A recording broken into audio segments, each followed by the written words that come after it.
우리 다 같이 자리에서 일어나셔서 묵도하심으로 2부 예배를 하나님께 올려드리도록 하겠습니다.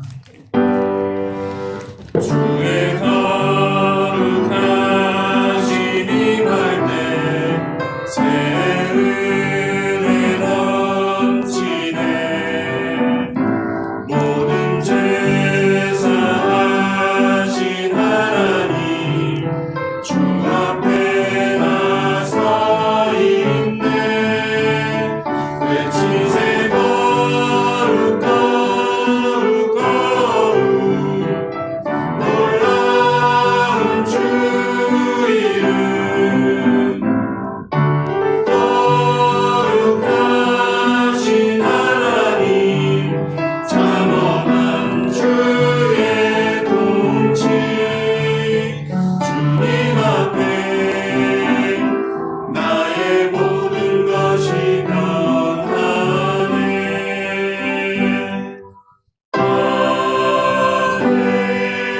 아멘. 나 예수는 교회들을 위하여 내 사자를 보내어 이것들을 너희에게 증언하게 하였노라. 나는 다윗의 뿌리요 자손이니 곧 광명한 새벽별이라 하시더라.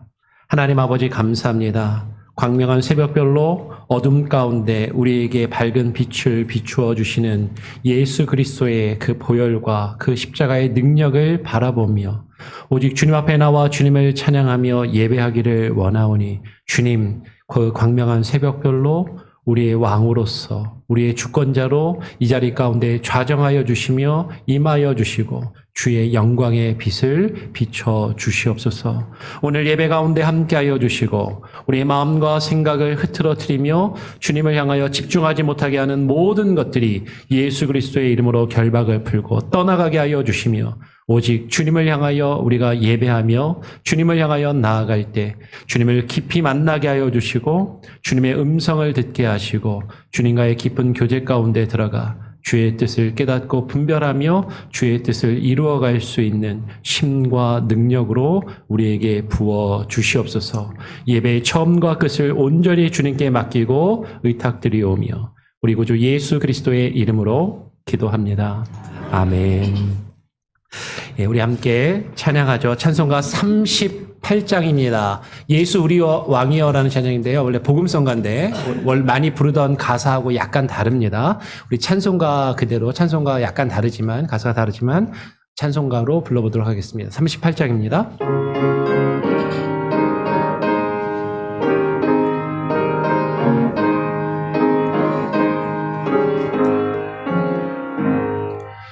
예수 우리 왕이여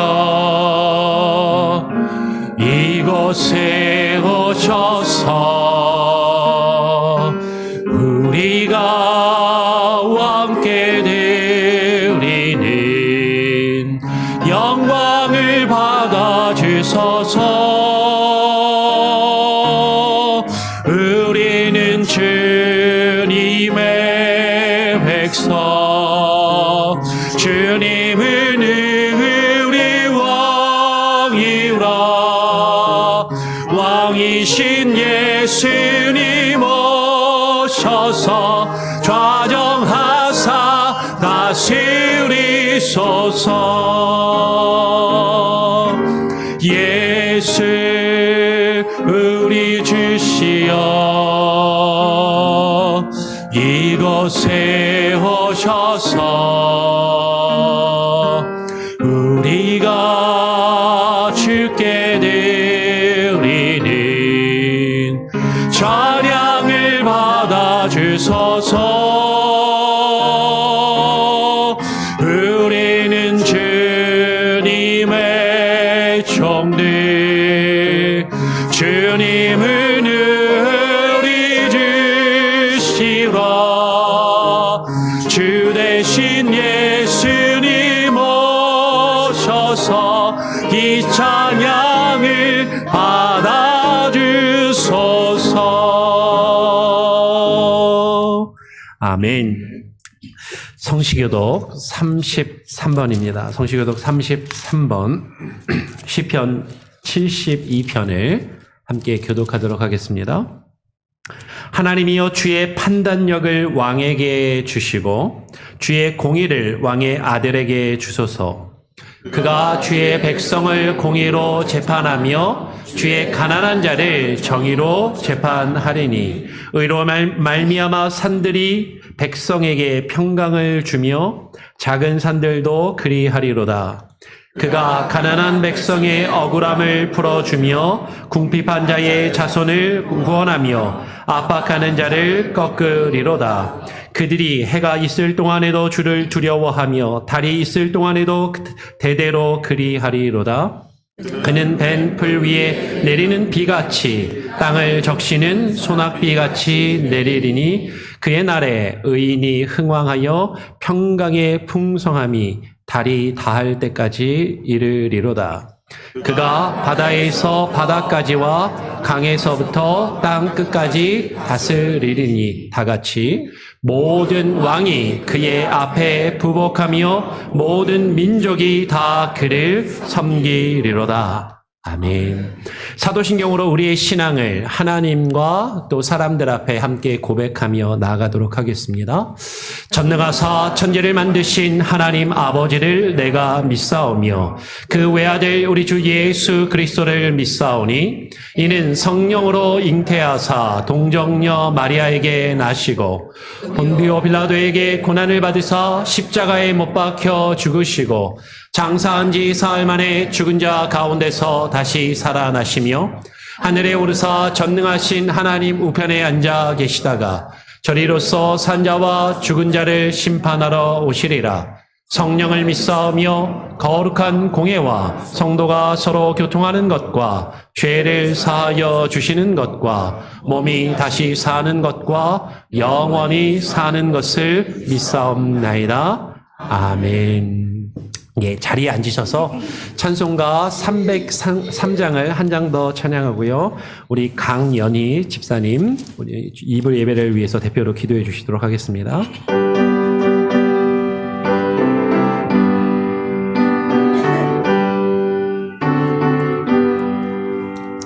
날 위하여 십자가에 중한 고통 받으사 대신 죽은 주 예수의 사랑하신 은혜여 보배로운 피를 흘려 영영 죽은 죄에서 구속함을 받은 우리 어찌 찬양 안 할까.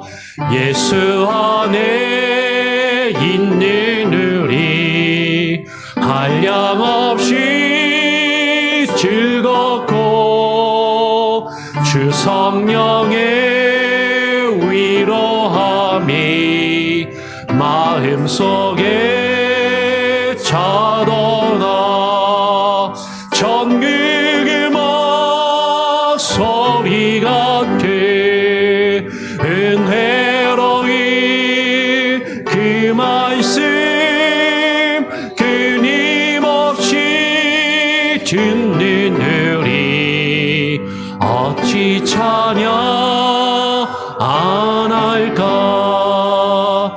이 세상의 모진 풍파 쉬지 않고 불어도 주님 안에 보호받는 우리 마음 편하다. 늘 깨어서 기도하고 저 천국을 바라며 주님만을 기다리니 어찌 찬양 안 할까. 아멘. 예, 우리 강현희 일사님 나와서 오늘 2부 예배를 위해서 대표로 기도해 주도록 하겠습니다. 기도드리겠습니다. 언제나 사랑이 많으신 하나님 아버지, 저희를 주님의 은혜 가운데 인도하시고 함께 예배할 수 있게 하시니 감사드립니다. 계절이 변해가는 9월 둘째 주, 저희의 삶 속에서도 주님의 사랑과 은혜가 계속해서 새로워지길 간절히 소망합니다. 하나님, 저희는 세상의 염려와 걱정 속에서 주님의 뜻을 잊고 살아갈 때가 많습니다. 저희의 마음을 새롭게 하여 주시고 주님의 평안으로 가득 채워주셔서 주님의 뜻을 바로 알게 도와주세요. 주님의 말씀을 통해 저희의 마음이 변화되게 하시고 그 말씀을 따라 사는 삶이 되길 소망합니다. 주님의 사랑을 알고 저희 스스로가 도구가 되어 하나님의 그 크신 사랑을 세상에 전할 수 있는 한 명 한 명이 되길 기도합니다. 저희가 있는 자리에서 주님의 빛을 바라며 이웃을 섬기고 사랑할 수 있는 힘을 더하여 주세요. 교회를 위해 기도합니다. 교회를 위해 헌신하시는 목사님과 모든 사역자들 위해 주님의 지혜와 능력을 더하여 주시고 각 성도들이 서로 사랑하며 하나 되어 주님께 영광 돌리는 공동체가 되게 하여 주시길 간절히 기도합니다. 성령의 기름 부으심으로 교회 설립 44주년 기념 말씀 집회가 잘 준비되게 하여 주시고 도움의 손길들을 주님께서 늘 기억하시고 저들의 노고와 땀이 헛되지 않도록 해주세요. 힘들고 지친 몸 이끌고 주님의 성전에 나온 주의 자녀들 오늘 말씀으로 한 주간 살아갈 수 있는 힘을 얻게 하시고 믿음으로 승리할 수 있게 하여 주세요. 이 예배의 시작과 끝을 주님께 온전히 맡기며 주 예수 그리스도의 이름으로 기도드립니다. 아멘. 나를 사랑하는 주 나의 곁에 계신 주 이제는 나의 기도 들어주소서.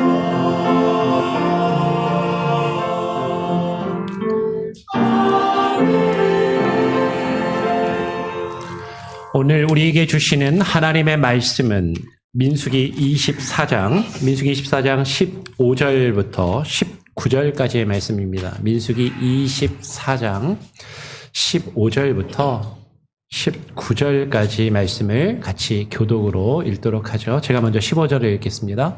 예언하여 이르기를 부올의 아들 발람이 말하며 눈을 감았던 자가 말하며 하나님의 말씀을 듣는 자가 말하며 지극히 높으신 자의 지식을 아는 자, 전능자의 환상을 보는 자, 엎드려 눈을 뜬 자가 말하기를 내가 그를 보아도 이때의 일이 아니며 내가 그를 바라보아도 가까운 일이 아니로다. 한 별이 야곱에게서 나오며 한 규가 이스라엘에게서 일어나서 모압을 이쪽에서 저쪽까지 쳐서 무찌르고 또 셋의 자식들을 다 멸하리로다.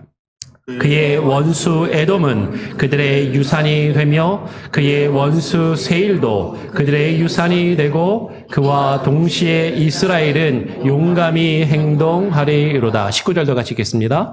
주권자가 야곱에게서 나서 남은 자들을 그 성읍에서 멸절하리로다 하고. 아멘. 예, 찬양 대 찬양으로 하나님께 영광 올려드리도록 하겠습니다.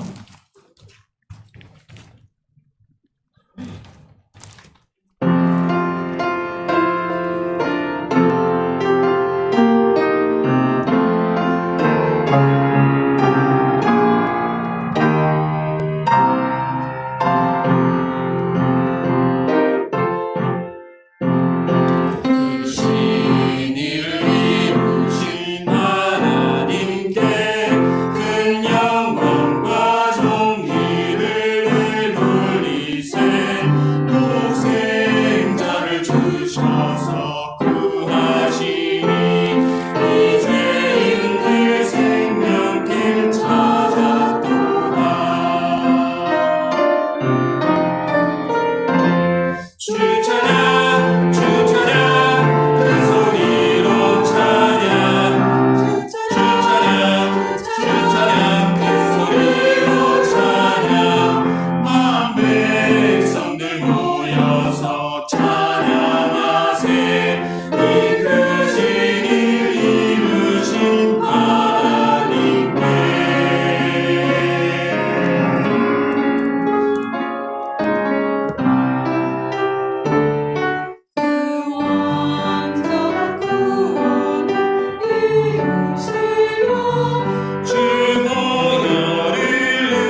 아멘. 예, 하나님께 영광의 박수를 올려드리기 원합니다. 예.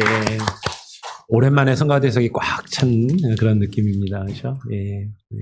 감사하고요. 너무나도 귀한 찬양 감사합니다. 우리 옆 사람하고 한 번 더 아까 인사 못 나누신 분들, 좀 늦게 오신 분들 환영하면서 한 주간 잘 지내셨습니까? 또 축복하고 예, 환영하고 사랑합니다. 그렇게 같이 또 인사 나누시고 교제하시면 좋을 것 같아요. 여러분 혹시 요새 뭐 재밌게 보시는 드라마나 아니면 최근에 재밌게 보신 영화가 있으신가요? 예. 영화나 드라마 좋아하시는 분들은 또 영화나 드라마를 통해서 또 이제 스트레스를 푸시기도 하고 그런데 저도 이제 별로 취미는 없지만 가끔 드라마나 영화 같은 거 조금씩 보는데요. 이 영화나 드라마를 이렇게 보면 주인공이 아닌데 메인 인물이 아닌데 그게 중간중간에 가끔 이렇게 불쑥 나와가지고 알 수 없는 이상한 말이나 행동을 불쑥 던지는 그런 인물들이 있어요. 근데 처음에는 이게 무슨 말이지? 이 사람의 행동이 뭐지? 근데 그거를 그 감독이나 연출자가 그 사람의 말이나 행동을 이렇게 집중해서 보도록 이렇게 클로즈업을 해주거나 이렇게 보여주죠.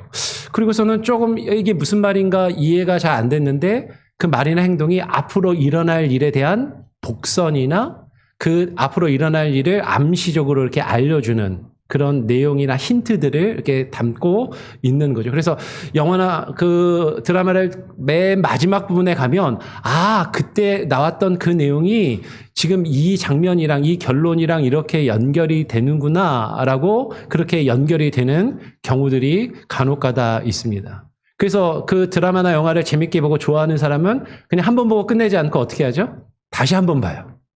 좋은 영화는 또 한 번 보죠. 그리고 보면서 맞아. 이게 이런 내용이었구나. 이게 뒷부분에 결론하고 이런 식으로 연결이 되는구나라는 것을 이렇게 생각을 하면서 보면서 더 재미를 느끼고 더 영화나 드라마에서 재미나 즐거움을 더 배가시키는. 그래서 요새 이제 많은 사람들은 그 영화나 드라마를 보면서 지금 이 감독이나 이 영화의 감독이나 이 드라마의 연출자가 지금 이 등장인물을 통해서 이 사람이 나와서 하는 어떤 이야기를 통해서 사실은 주인공도 아니고 메인 인물도 아닌데 그 사람이 말하는 행동이나 그런 말을 통해서 어떤 메시지를 전하려고 하는구나라는 것을 발견해 가는 그런 재미로 영화나 드라마를 이렇게 시청하고 관람하는 그런 마니아층들이 많이 늘어나고 있다고 합니다. 혹시 여러분도 좀 그러신가요?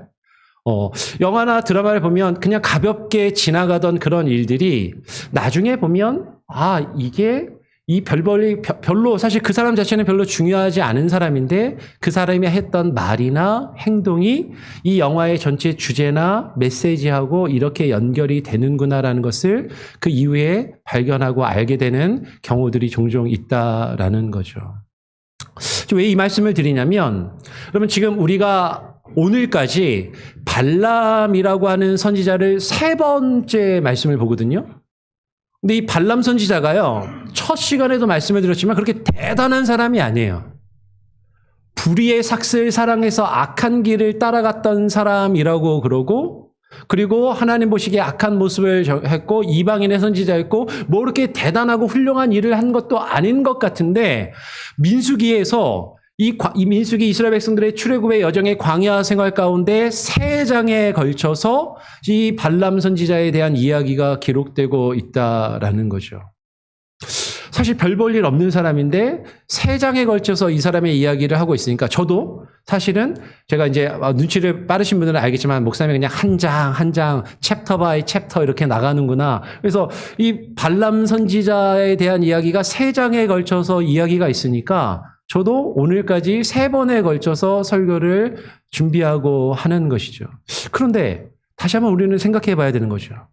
아니, 별로 중요한 인물도 아닌 것 같고 대단한 인물도 아닌 것 같은데 이 발람 선지자에 대한 이야기가 민수기에 왜 3장이나 걸쳐서 우리가 그냥 가볍게 쓱 지나갈 수 없게끔 이 발람에 대한 이야기를 클로즈업해서 보게 하시는가?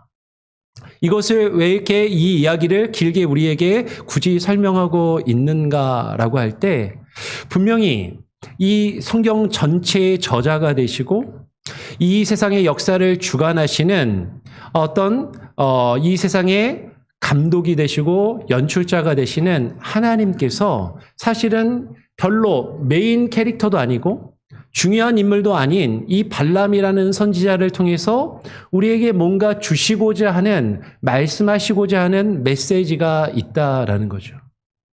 그것을 처음 읽을 때는 이게 뭔 소리야? 이해도 잘 안 되고 쓱 넘어갈 수 있는데 나중에 어떤 성경 전체의 맥과 흐름을 이해하고 이것을 보았을 때 아, 이게 그 얘기였어? 이 이야기가 지금 그것을 이야기하는 거야?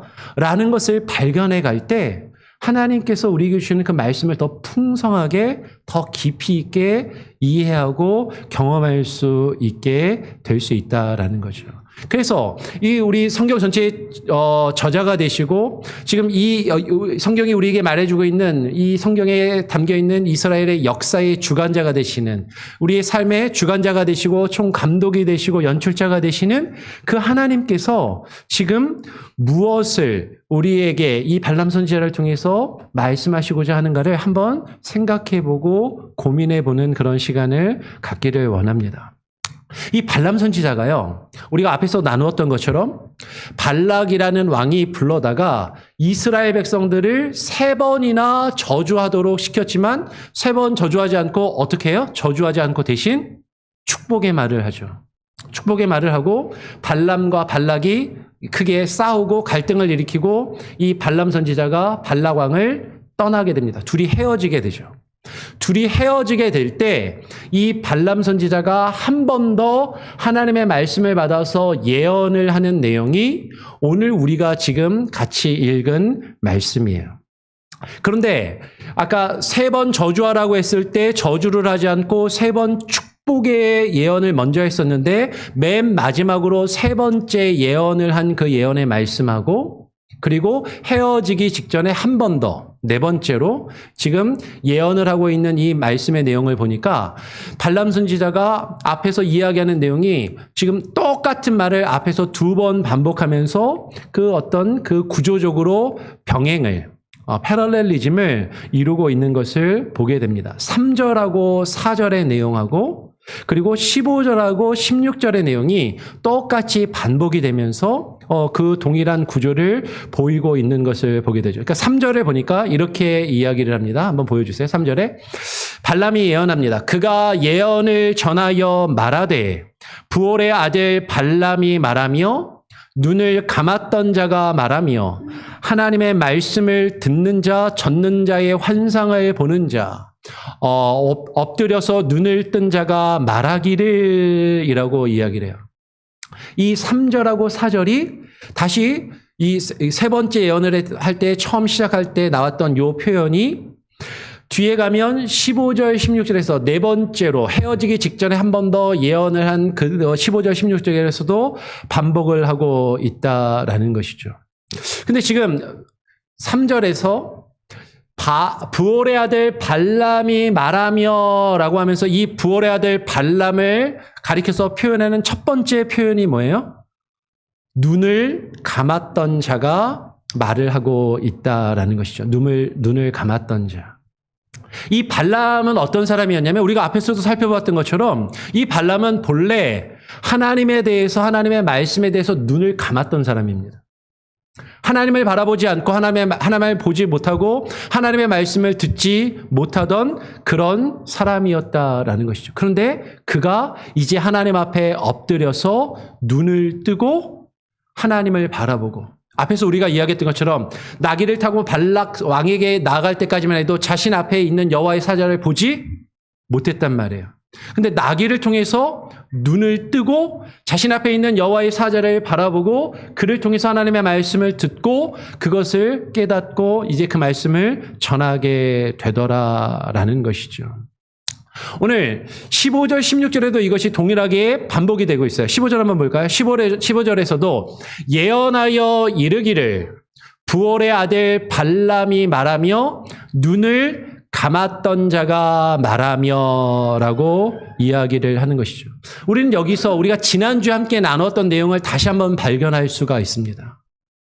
주님의 말씀에 눈을 감았던 자, 눈을 감고 주님을 보지 못하였던 자, 주의 말씀에 대하여 그리고 주의 뜻에 대하여 눈을 감고 그 주님을 바라보지 못하며 주의 말씀을 듣지 못하던 자라 할지라도, 그래서 불의의 삭슬 사랑하여 악한 길로 갔던 자라 할지라도 그 감았던 눈을 뜨고 하나님을 보게 되면, 그리고 그 감았던 눈을 뜨고 주의 말씀을 듣게 되면 그 말씀을 받아서 놀라운 예언을 행하는 것을 우리가 볼 수가 있다라는 것이죠.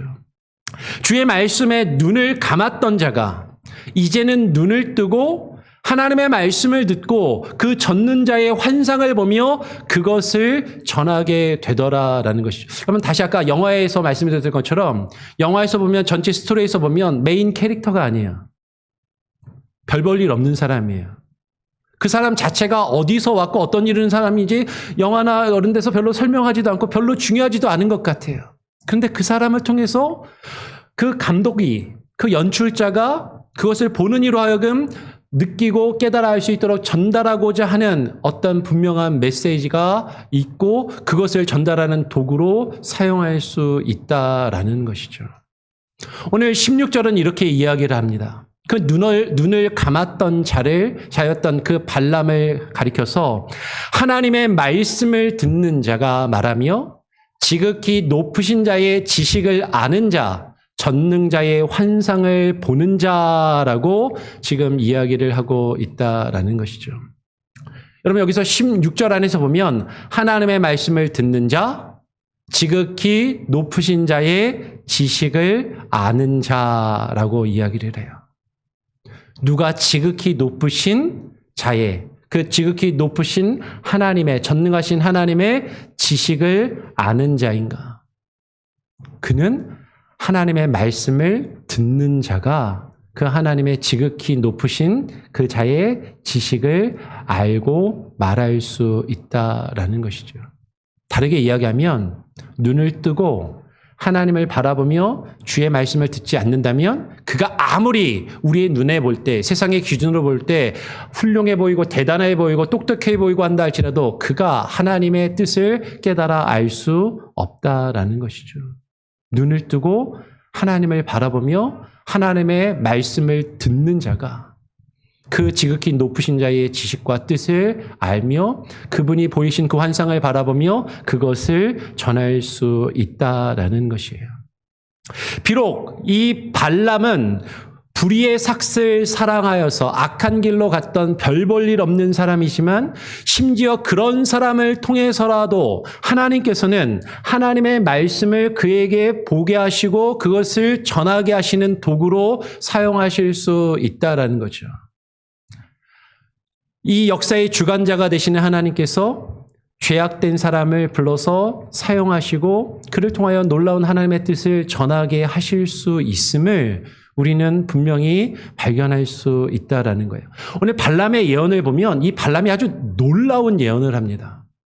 그냥 우리가 그냥 잘 모르고 쓱 지나가면 이게 무슨 얘기야 하고 이해를 못하고 지나갈 수도 있겠지만 이 발람이 예언을 하는데요. 이 발람의 예언은 단순히 지금 앞에 있는 눈앞에 보이는 이스라엘 백성들을 저주하지 않고 이스라엘 백성들을 축복하는 것으로만 끝나는 것이 아니라 그 먼 미래에 일어날 하나님의 역사를, 하나님의 작정하신 계획을 흐릿하지만 분명하게 예언하는 그런 것을 볼 수가 있어요. 17절로 한번 넘어가 볼까요? 17절에 보니까 이렇게 표현해요. 발람이 예언을 합니다. 그 예언의 내용을 보니까 내가 그를 보아도 이때의 일이 아니며 내가 그를 바라보아도 가까운 일이 아니로다. 내가 그를 보아도 그가 누구일까? 가깝게는 지금 자신에게 말씀하시는 하나님을 보고 하나님의 말씀을 듣고 전하는 것으로 이해할 수 있어요. 그런데 그분을 보며 지금 그 말씀을 전하는데 지금 그 말씀을 받아서 전하는 것이 이때의 일이 아니며 가까운 일이 아니다라고 이야기를 하고 있는 것이죠. 발람이 지금 하나님의 말씀을 받아서 예언을 하는데 지금 이 예언이 지금 발람이 살던 그 당시 그 시대에 그 옛날의 시대에만 이야기하는 것이 아니라 발람이 지금 먼 미래에 앞으로 일어날 일들을 지금 예언하고 말하고 있다라는 것이에요. 그것을 우리가 어디서 확인할 수 있냐면 몇 군데를 한번 보죠.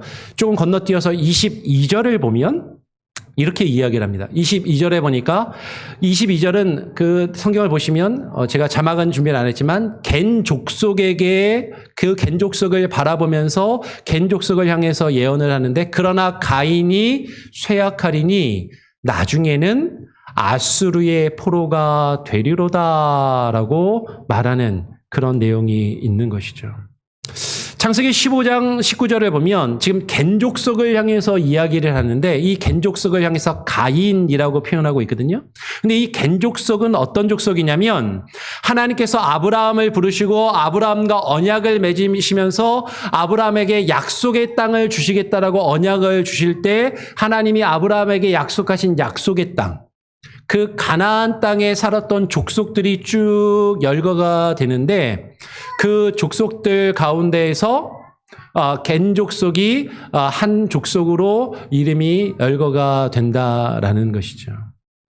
그러니까 지금 이 창세기 지금 우리가 보고 있는 민수기 24장 22절의 말씀은 가나안 지역에 살고 있던 족속이 그 가나안 족속을 대표하는 겐 족속을 향해서 이야기하면서 그 가나안 족속이 살고 있던 그 지역이 나중에는 아수르의 포로가 되리라라고 말씀하고 있다라는 것이에요.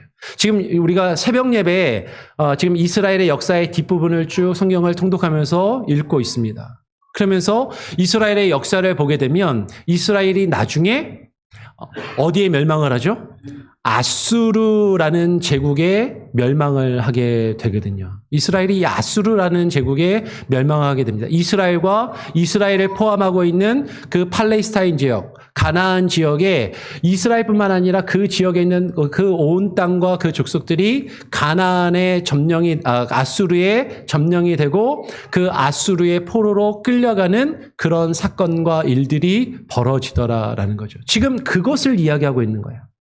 이 발람이 하나님의 말씀을 받아서 수백 년 뒤에 일어날 이스라엘의 역사의 중요한 어떤 사건에 대해서 지금 흐릿하게 이야기하지만 아수르 이건 나중에 일어나는 한 제국의 이름인데 그 아수르의 포로로 끌려간다고 그것을 지금 이야기하고 있다라는 거죠. 그리고 한 군데를 더 볼까요? 그 뒤에 건너뛰어서 24절을 보면 이렇게 이야기를 합니다. 기띔 해변에서 배들이 와서 아까 이야기했던 그 아수르를 학대하며 에벨을 괴롭힐 것이나 그도 멸망하리로다라고 그렇게 이야기를 하는 것이죠. 이스라엘의 역사를 조금 알아야 됩니다. 이 부분을 이해를 하려면 그러니까 그냥 모르고서 보면은 이게 무슨 말이야 라고 이해가 안 되는데 성경을 만약에 우리가 쭉 읽고 이스라엘 역사를 쭉 알고 나서 이 이야기를 다시 보게 되면 이게 그 얘기였어? 라고 하게 되는 거죠. 지금 이 이스라엘 역사를 보면 이스라엘이 솔로몬 왕 이후에 북이스라엘과 남유다로 갈라지게 돼요. 솔로몬 왕 이후에. 근데 이 북이스라엘은 어디에 멸망을 당하게 되냐면 아수르라는 제국에 의해서 멸망을 당합니다. 이 아수르는 우리 예전에 고등학교, 중고등학교 시간에 세계사 시간에 배웠던 아시리아라는 제국이에요. 아시리아 제국에 의해서 이 북이스라엘이 하나님께 범죄하고 그 하나님의 심판을 받아서 북이스라엘이 먼저 멸망을 당하고요. 그 아수르 제국이 북이스라엘을 멸망시킨 다음에 그 아수르라는 제국을 누가 또 멸망을 시키냐면 바벨론이라는 신흥 제국이 일어나서 바벨론 제국이 아수르 제국을 정복을 합니다. 패권이 아수르에서 바벨론으로 넘어가죠. 그 바벨론 제국이 북이스라엘이 아수르의 멸망을 먼저 하고 남쪽 유다만 남았는데 그 남쪽 유다가 그 바벨론 제국에 의해서 멸망을 당하고 포로로 끌려가게 돼요. 남쪽 유다도 바벨론에 의해서 586년에 기원전 586년에 멸망을 당하고 바벨론의 포로로 끌려간 다음에 그 바벨론이라는 제국을 또 다른 제국인 메데 바사라고 하는 바사 제국, 바사는 역사 시간에 페르시아 제국이라고 아마 들어보셨을 거예요. 페르시아 제국이라는 또 다른 제국이 일어나서 그 바벨론 제국을 무너뜨리고 새로운 제국을 일으키는데 그 바사 제국의 첫 번째 왕인 고레스라는 왕이 고레스라는 왕이 칙령을 내려서 바벨론의 포로로 끌려왔던 이스라엘 백성들을 포로에서 놓아서 다시 가나안 땅으로 돌아가게 하는 그 역사가 있게 되는 거죠. 그들이 그 바사 제국 시대 때 포로에서 끌려왔는데요. 이 바사 제국도 역사를 보게 되면 그냥 오래 가는 것이 아니라 나중에 누구에 의해서 멸망을 당하냐면 한 번쯤은 들어봤을 알렉산더 대왕이라고 하는 알렉산더 대제라고 하는 그 알렉산더 대왕이 일어나서 그리스, 그 사람이 그리스 출신이거든요. 그리스에서부터 와서 그 동쪽의 메소포타미아 지역을 쳐서 점령을 하고 그 메데바상을 점령해서 그리스 헬라 제국이 더 크고 강대한 제국이 들어서게 됩니다. 지금 그 그리스 헬라 제국을 표현하는 것이 지금 민수기 24장 24절에 보면 기띔 해변에서 배들이 와서라고 하는 것으로 보인다는 거예요. 이 지중해 섬들이 있는 그곳에서 배와 여러 그 배의 무기들과 군사들을 싣고 와서 아수르를 그 그리스 쪽에 있던 제국에서 점점 쳐들어와서 동쪽의 메소포타미아 제국 아수르를 학대하고 이 에벨은 바벨론의 또 다른 별칭으로 보이는 거죠. 아수르와 바벨론을 그리고 그것을 이은 바사 제국을 괴롭히고 그 메소포타미아 문명과 그 제국을 무너뜨리고 새로운 제국을 일으키게 될 것이다라는 것이죠. 이 기띔 해변에서 온 배들이 그리스 헬라 제국을 이야기하는 것으로 보이는데 그런데 그도 그 아수르를 학대하며 에벨을 괴롭힌 그도 어떻게 되리라? 멸망하리로다라고 하거든요. 이 그리스 헬라 제국이 이 알렉산더 대제가 일으킨 그리스 헬라 제국이 나중에 예수님 시대 때 그 지역에 패권을 지는 어디에? 로마 제국에 의해서. 로마 제국에 의해서 그리스 헬라 제국이 무너지고 로마 제국이 들어서게 된다라는 거예요. 여러분 지금 이 민수기 24장 24절 안에 아수르 제국에서부터 시작해서 로마 제국에 이르기까지 역사에 대한 이야기가 아주 흐릿하지만 함축적으로 담겨 있다라는 거죠. 이 기띔의 해변에서 배들이 와서 아수르를 점령할 것이라는 이 예언이 발람이라는 선지자가 이 예언을 처음 하였는데 이 예언이 어디까지 이어지냐면 다니엘 선지자가 이것을 받아서 좀 더 구체적으로 예언을 해요. 다니엘서 11장으로 한번 가볼까요? 다니엘 11장 30절을 보면 이렇게 이야기합니다. 아까 읽었던 그 표현이 거의 그대로 나오죠. 이는 기띔의 배들이 이르러 그를 칠 것임이라.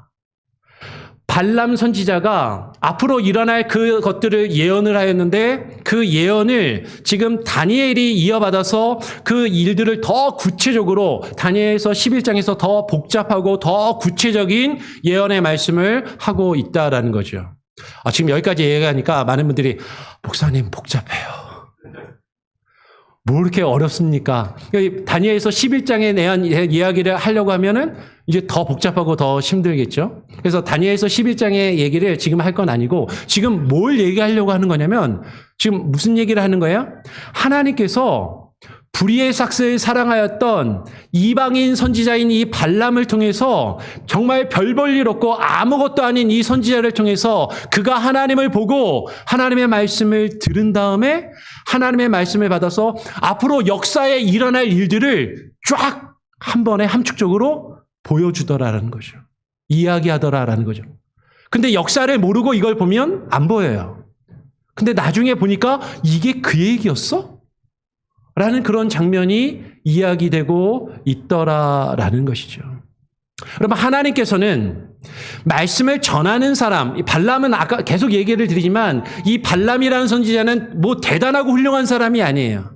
불의의 삭스를 사랑했던 악한 선지자였는데 심지어 그런 사람을 통해서도 하나님은 하나님이 전하시고자 하는 하나님의 주권과 하나님의 계획, 하나님이 작정하신 역사들의 흐름을 그를 통해서 말씀하게 하시고 예언하게 하시더라라는 것이죠. 지난 시간에도 말씀을 드렸지만 우리가 많은 분들이 교회에 와서 말씀을 들을 때 말씀을 전하는 사람 자체를 자꾸 봐요. 메시지가 아니라 메신저를 보는 것이죠.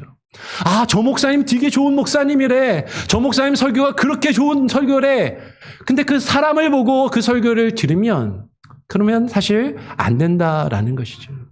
그를 통해서 하나님이 지금 무엇을 말씀하고 계시는가 그 메시지를 바라보아야 한다라는 것이죠. 아무것도 아니지만 그를 통해서도 하나님이 말씀하실 수 있다라는 거예요.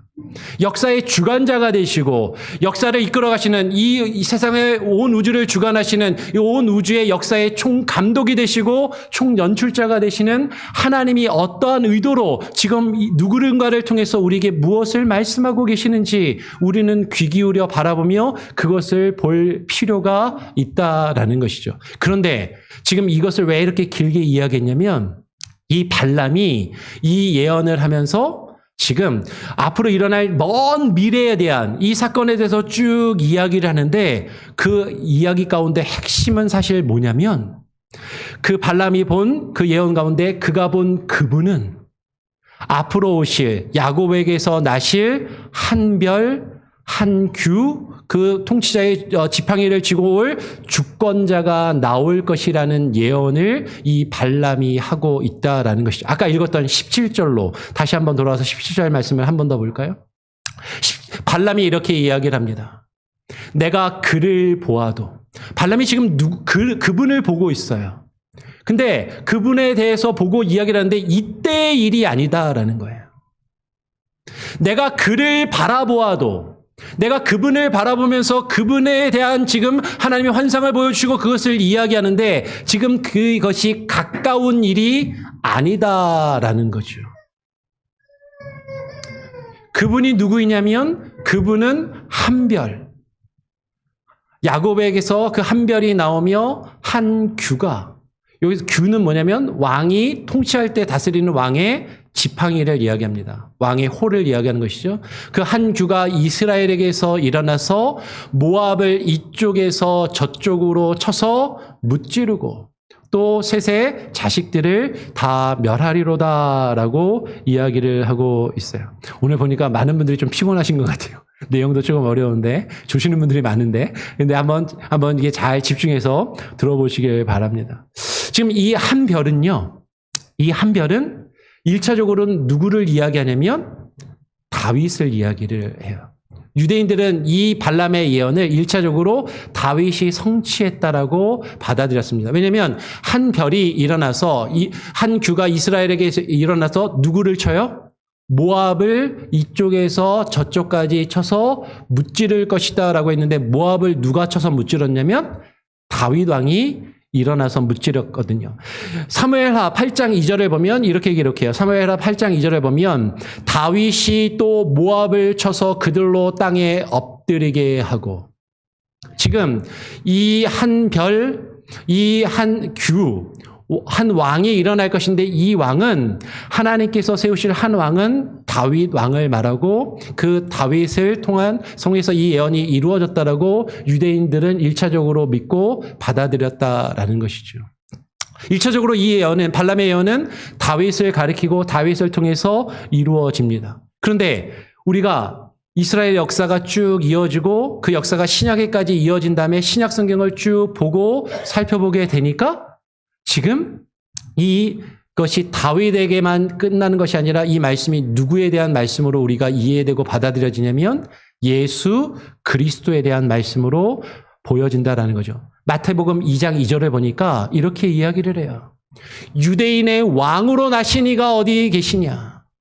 동방에서 예수님이 탄생할 때 이야기인데 동방에서 동방 박사들이 예루살렘에 와서 유대인의 왕으로 나신 예수 그리스도를 찾는 것이죠. 유대인의 왕으로 나신 이가 어디 계시냐? 우리가 동방에서 그의 별을 보고 그에게 경배하러 왔노라라고 이야기를 합니다. 예수 그리스도가 탄생하시는데 그가 왕으로 유대의 왕으로 오셨고 그의 별을 보고 동방 박사들이 찾아왔다라는 거죠.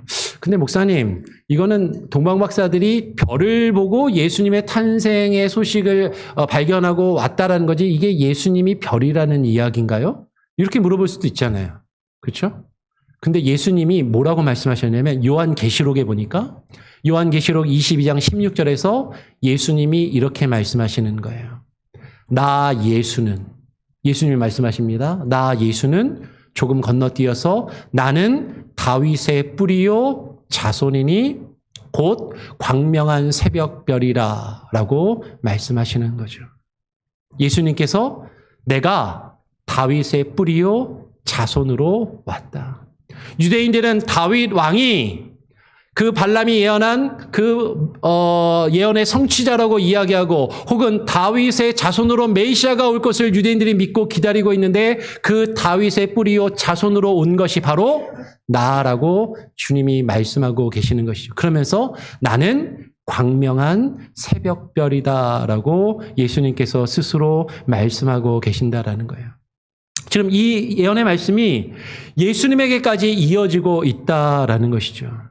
여러분 지금 이 예수님에 대한 이 예언은, 통치자에 대한 예언은 성경 곳곳에서 발견이 됩니다.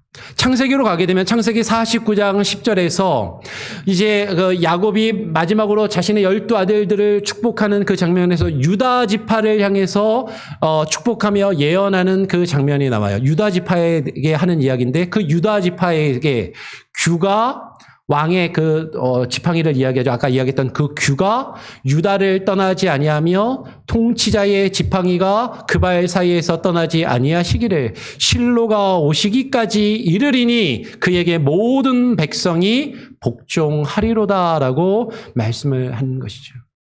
왕의 규, 왕의 그 지팡이, 왕의 권세가 그 유다 지파, 유다의 후손으로 오실 다윗 왕과 다윗의 자손으로 오실 예수 그리스도에게 그 통치의 권세가 끊어지지 않고 이어질 것을 지금 말씀하고 계신다라는 것이죠. 지금 하나님께서는 이 발람이라는 아무것도 아닌 이 사람을 통해서 하나님께서 앞으로 이루실 역사를 보여주게 하시고 그 역사 가운데 하나님이 보내실 그 메시아 그리스도에 대한 그 환상과 비전을 흐릿하지만 보이시고 그와 같은 내용들이 성경 곳곳에 드러나더라라는 거죠. 아까 영화나 드라마를 이야기를 했는데 연출자가 그 감독자가 그 영화가 쭉 진행되면서 영화 앞부분과 중간 그 이후 클라이맥스가 이르기까지 곳곳에서 어떤 지금 이 연출자가 마지막 그 클라이맥스에 뭔가 보여주기 원하는 그것과 연결되는 내용들을 앞에서 조금씩 보여주는데 처음에는 그게 무슨 얘기지라고 했던 것들이 나중에는 결정적인 순간에 그 마지막 장면에 결정적인 순간과 다 연결이 되어서 이것이 그것을 이야기하는 것이었구나라는 것이 드러나는 그런 순간이 있다라는 거죠. 성경에 나오는 수많은 예언들, 성경에 사실은 그 말을 전하는 사람 자체가 중요한 것이 아니라 그들이 전하고 있는 그 메시지가 부분적이고 단편적으로 그 순간순간에는 이게 뭘 이야기하는 건지 사실 이해하기 어렵게 보여지는 그것들이 나중에 어디로 쭉 연결되냐면 이 땅에 오신 예수 그리스도를 통해서 예수 그리스도께서 우리를 위해 지신 그 십자가와 그 부활의 사건을 통해서 그 모든 것들이 그 예수님을 향하여 집중하고 그 예수님의 사건을 이해하고 성경 전체를 바라보게 될 때 이것이 예수 그리스도에 대한 말씀의 증거였구나라는 것을 우리로 하여금 깨닫게 하시는 그 깨달음이 주어지게 된다라는 것이죠. 그 예수 그리스도께서 주권자로 다스리는 왕으로 우리 가운데 오셨다라는 거예요. 오늘 민수기 24장 19절로 돌아가서 한번 보게 되면 이 민수기 24장 19절은 이렇게 이야기합니다. 주권자가 야곱에게서 나서 그 주권자가 야곱의 후손, 그 이스라엘의 자손, 유대인 가운데서 그 주권자가 나와서 남은 자들을 그 성읍에서 멸절하리로다라고 이야기를 하는 것이죠. 근데 그 주권자가 오는데 주권자가 어떤 모습으로 오냐면 그 하나님의 백성이라고 불리는 자들 가운데 심판받을 자들을 심판하는 심판의 주로 오신다라는 것이에요. 예수 그리스도께서는 야곱, 곧 이스라엘 족속에게서 유대인 가운데서 태어나셔서 하나님이 심판하실 자들을 심판하시는 심판의 주로 오신다라는 것이죠. 주님이 심판의 주로 오신다라는 것을 신약성경 곳곳에서 말씀하고 있어요. 요한복음 9장 39절을 보면 예수님께서 직접 이렇게 이야기하십니다. 예수께서 이르시되 내가 심판하러 이 세상에 왔으니 보지 못하는 자들은 보게 하고 보는 자들은 맹인이 되게 하려 함이라 하시니. 예수님께서 뭐라고 말씀하세요? 내가 심판하러 이 세상에 왔으니. 이러면 이제 성경을 조금 읽으신 어떤 분들은 이렇게 속으로 궁금증을 가지시는 분들도 있을지 모르겠어요. 목사님, 근데 예수님이 다른 성경 보니까 다른 데서는 내가 심판을 하러 온 것이 아니라 구원을 베풀러 왔다고 그러셨는데 구원을 베풀러 오신 겁니까? 심판을 베풀러 오신 겁니까? 근데 예수님은 이 땅에 구원자로 오셨어요. 근데 구원자로만 오신 것이 아니라 또 무엇으로도 오셨어요? 심판의 주로도 오셨다라는 것이죠. 누구에게는 구원자로 오셨는가? 오늘 예수님의 말씀을 잘 곰곰이 읽어보면 보지 못하는 자들은 보게 하고, 이전에는 눈을 감고 하나님을 바라보지 못하고 주의 말씀을 보지 않고 하나님의 뜻을 깨닫지 못하던 자들, 그런데 그들이 눈을 뜨고 하나님을 바라보며 주의 말씀을 보고 주의 말씀을 듣게 된다면 그들에게는 예수 그리스도께서 구원자로 오시지만, 그런데 보는 자들, 내가 하나님을 보았고 하나님을 알고 있고 하나님을 믿고 있다라고 말하고 스스로 그렇게 생각은 하지만 그 보는 자들이 정작 하나님을 바라보지 아니하고 주의 말씀을 보지 않고 주의 말씀 가운데 하나님이 주시는 그 말씀과 뜻을 바라보지 아니한다면 본다 하는 그들이 맹인이 되게 하려 합니다. 그런 자들에게는 주님께서 심판의 주로 오심을 말씀하고 있다라는 것이죠.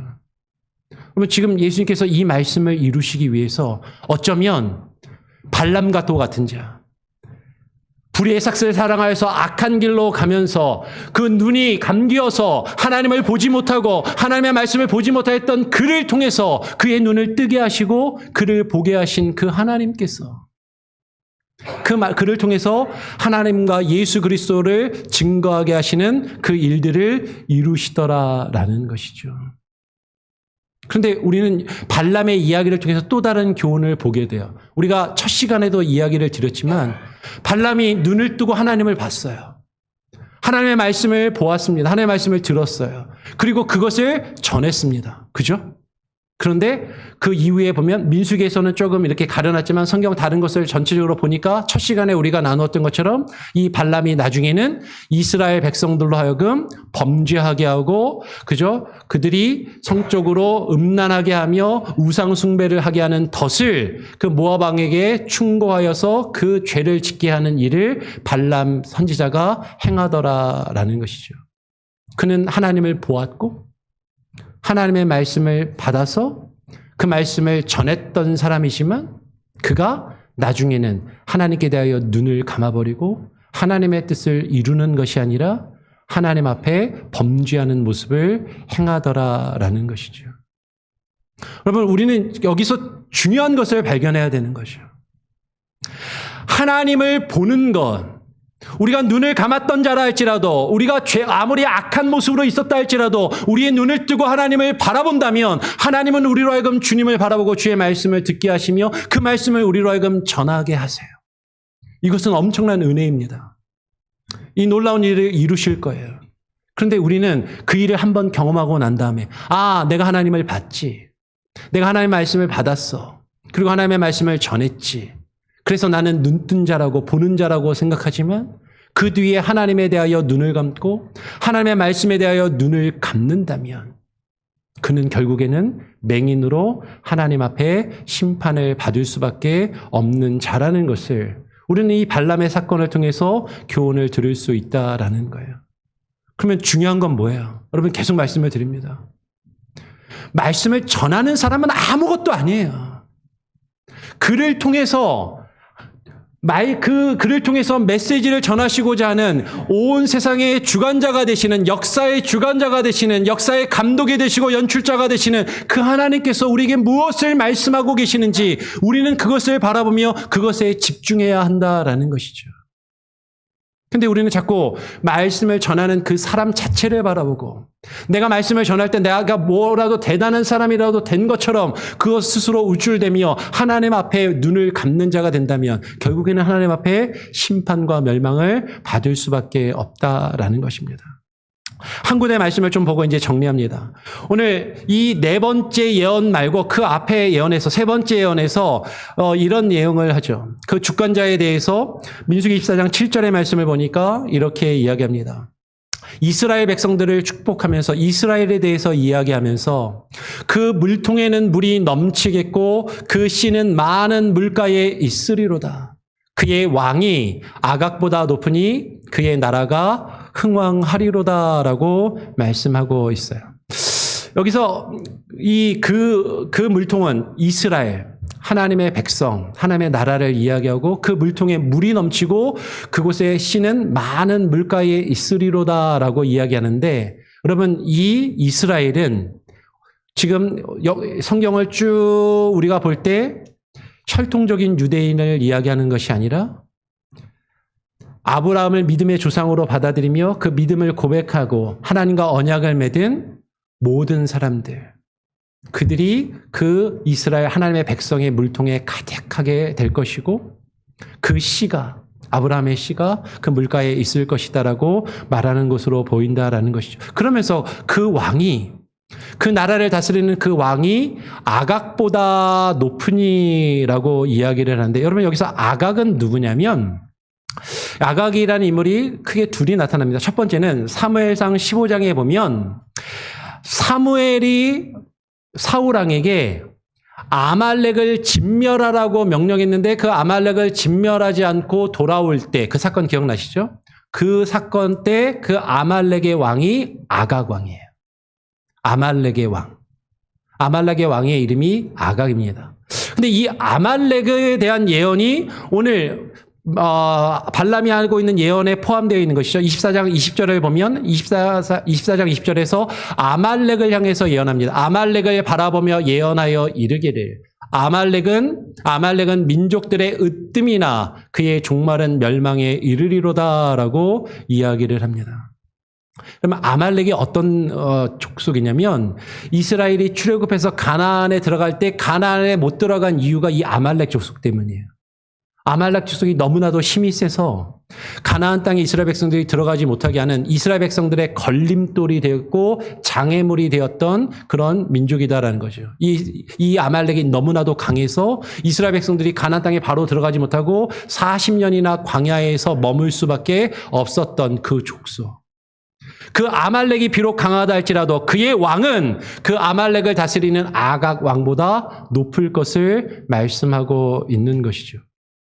그런데 이 아각은요, 성경에서 보면 또 다른 인물이 나옵니다. 뒤에 보면 에스더서에 가게 되면요, 모르드게와 유다인들을 전멸시키려고 했던 악당이 한 명 나타나는데 그 악당이 하만이거든요.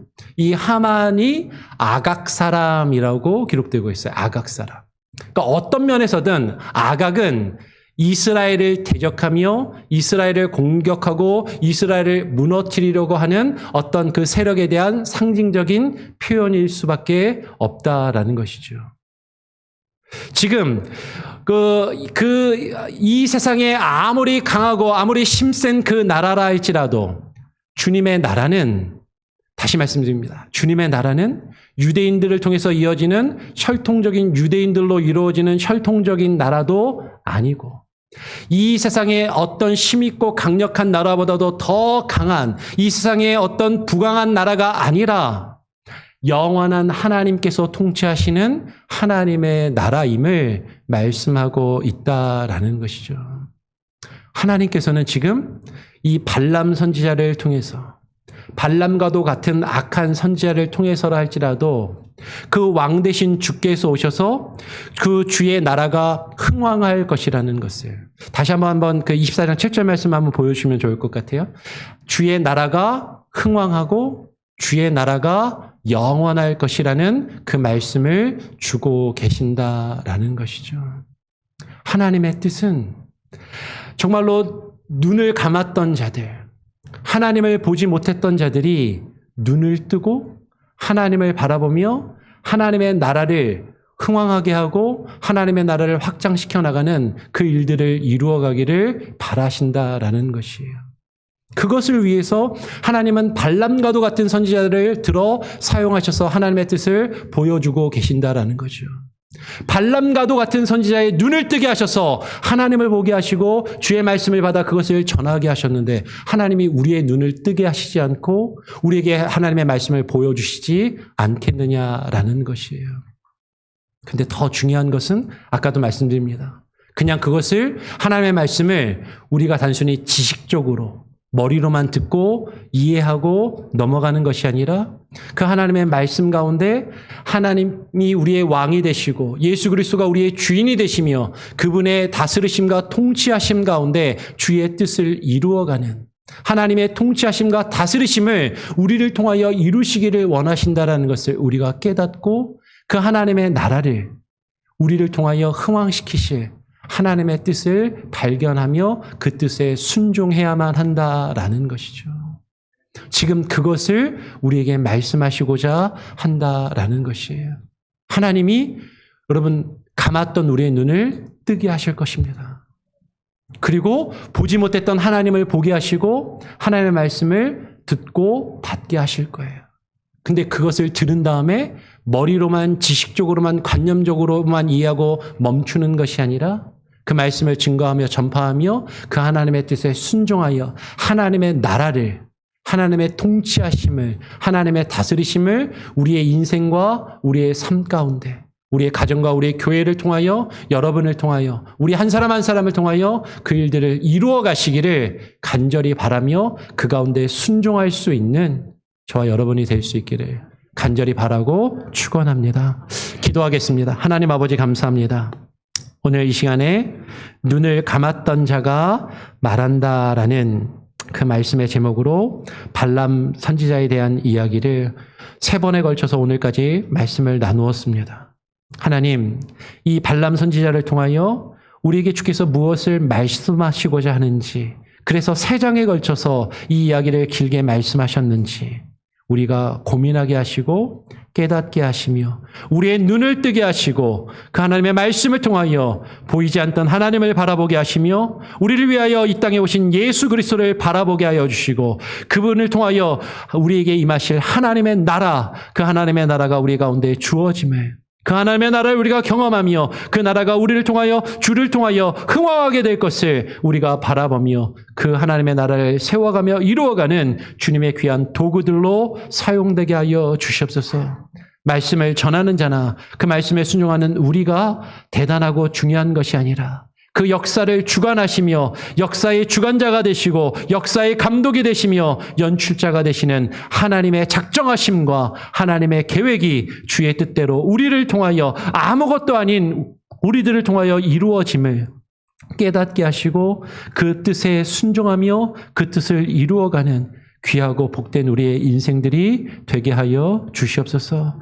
그러나 악한 도구로 쓰이지 않게 하시고 주님의 선하신 뜻을 이루어가는 선한 도구로 쓰임받기를 간절히 소원하오며 우리 구주 예수 그리스도의 이름으로 기도합니다.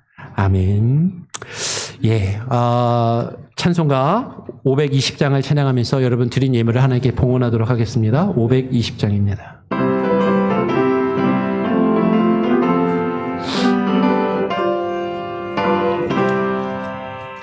듣는 사람마다 복음 전하여 복스러운 소식 그릇 퍼치세.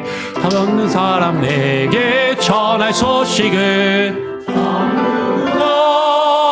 오라 어느 누구나 주께 나오라 어서 와서 주의 말씀 들으라 하늘 아버지가 오라 하시니 어느 누구나 오라. 오는 사람들은 지체 말고서 문 열었을 때에 들어오시오. 생명길은 오직 그 주 예수리 어느 누구나 오라.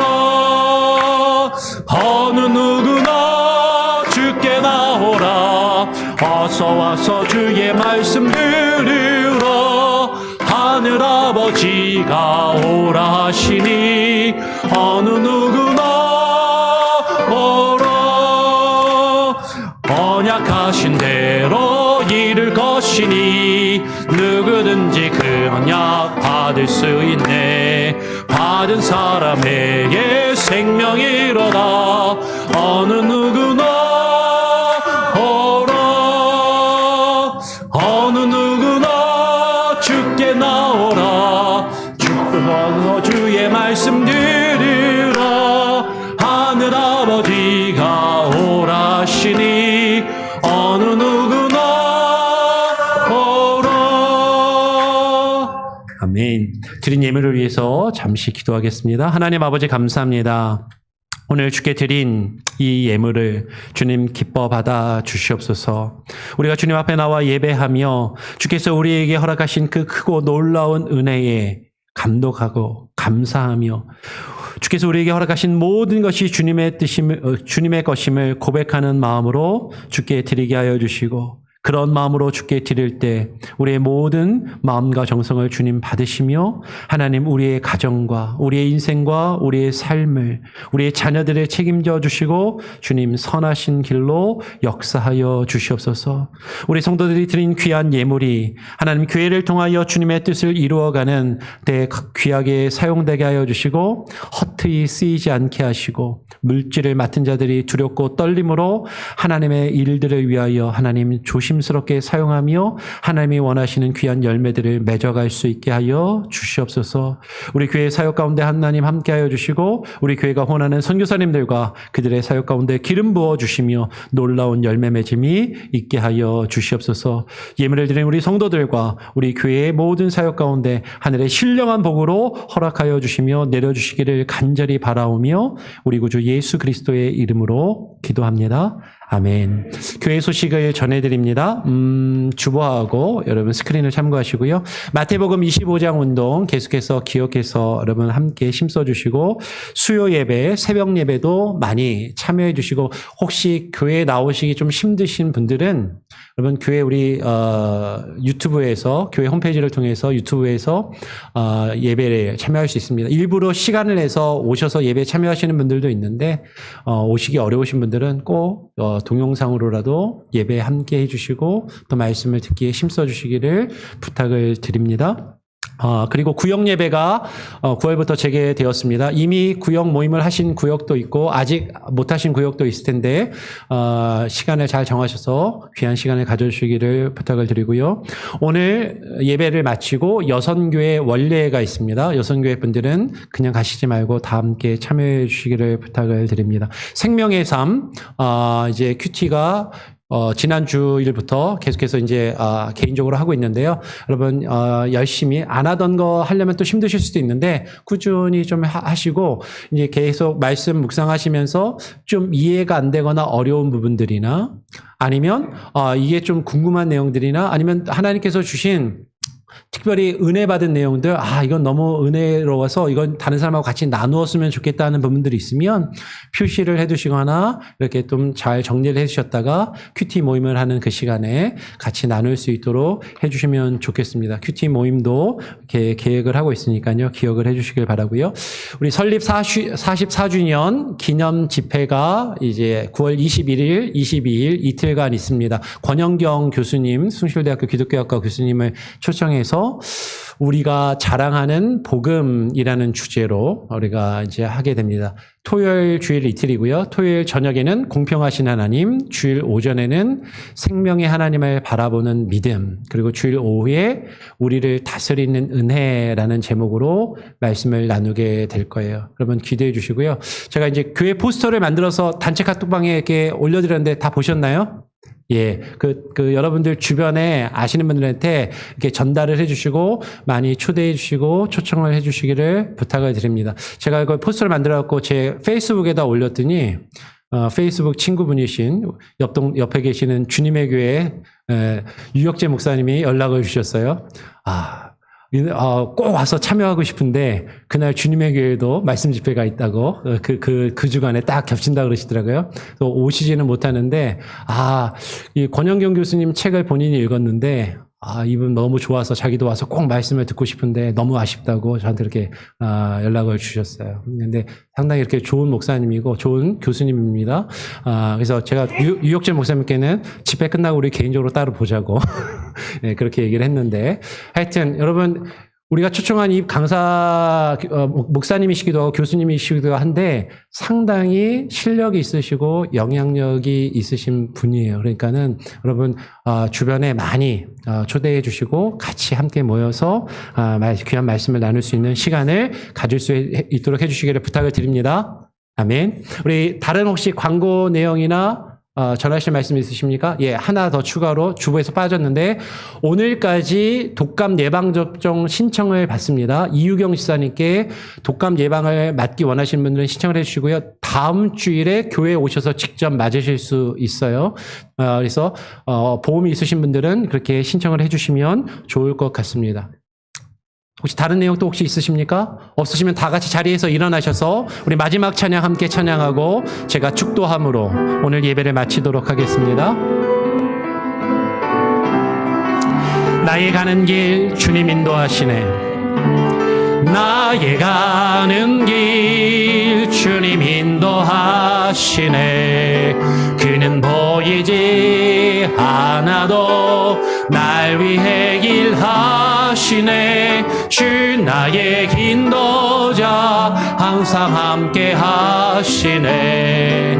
사랑과 힘 베푸시며 인도하시네. 인도하시네. 나의 가는 길 나의 가는 길 주님 인도하시네. 그는 보이지 않아도 날 위해 일하시네. 주 나의 인도자 항상 함께 하시네. 사랑과 힘 베푸시며 인도하시네. 인도하시네. 광야의 길을 만드시고 길을 만드시고 날 인도해. 사막의 강 만드신 것 보라. 하늘과 땅 변해도 주의 말씀 영원히 내 삶 속에 새 일을 행하리. 나의 가는 길 주님 인도하시네. 그는 보이지 않아도 날 위해 일하시네. 주 나의 인도자 항상 함께 하시네. 사랑과 힘 베푸시며 인도하시네. 인도하시네. 아버지 하나님 감사와 찬양과 영광을 주님께 올려드립니다. 오늘 주님 앞에 나와 주님을 찬양하며 예배하는 모든 예배자들, 오늘 주님 앞에 나와 주의 말씀을 듣고 우리의 눈을 뜨며 주님을 바라보며 주의 말씀을 듣고 주의 말씀을 증거하며 아버지 하나님의 나라가 우리 가운데 임하며 그 하나님의 나라가 우리를 통하여 확장되기를 소원하며 그 뜻을 이루어가기를 소원하며 결심하는 오늘 예배 가운데 나와 예배하는 모든 예배자들과 저들의 가정과 자녀들 위해, 그리고 출타 중인 우리 교회 모든 권속들과 성도들 위해 이 시간에 온라인으로 함께 예배드리며 이후에 예배드릴 모든 이들과 그들의 모든 삶의 영역 가운데 이제는 우리 구주 예수 그리스도의 무한하신 은혜와 아버지 하나님의 크신 사랑과 성령님의 역사 교통하심이 이제로부터 영원토록 함께 계실지어다. 아멘.